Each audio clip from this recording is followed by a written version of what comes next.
Caso de ruptura de huesos. Comenzaremos analizando el caso de un futbolista que es impactado por otro, calculando la energía del impacto.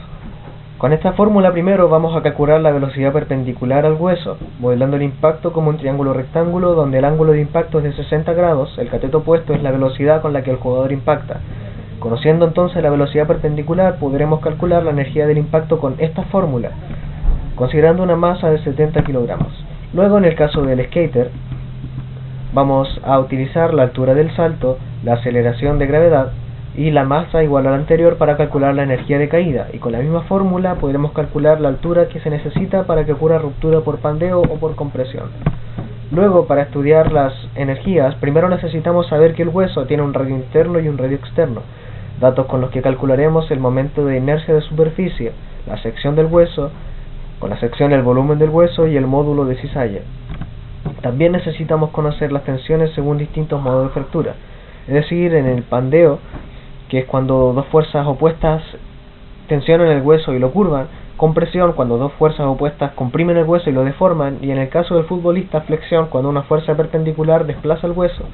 Con las fórmulas en pantalla vamos a calcular la fuerza que se necesita para cada tipo de fractura, y nos damos cuenta que la fuerza que se necesita para compresión es mayor, por lo tanto será la fractura más difícil de conseguir. Y con las fórmulas acá abajo vamos a calcular la tensión que sufre el hueso al sufrir pandeo, la deformación al sufrir compresión y el desplazamiento al sufrir flexión. Luego finalmente podemos calcular las energías, y nos damos cuenta que en el caso del futbolista la energía del impacto fue mucho mayor a la energía que se necesita para tener una fractura por flexión, de tal manera que el futbolista se va a fracturar por flexión. Y en el caso del skater ocurre lo mismo.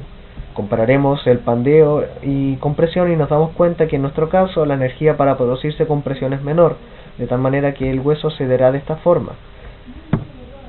Y luego calcularemos, sabiendo esto, la densidad de energía y la altura que se necesita para que ocurra la fractura. Bueno, el músculo ayuda a contrarrestar la fractura debido a que se tensa o se comprime, para de esta forma evitar que avance la fractura.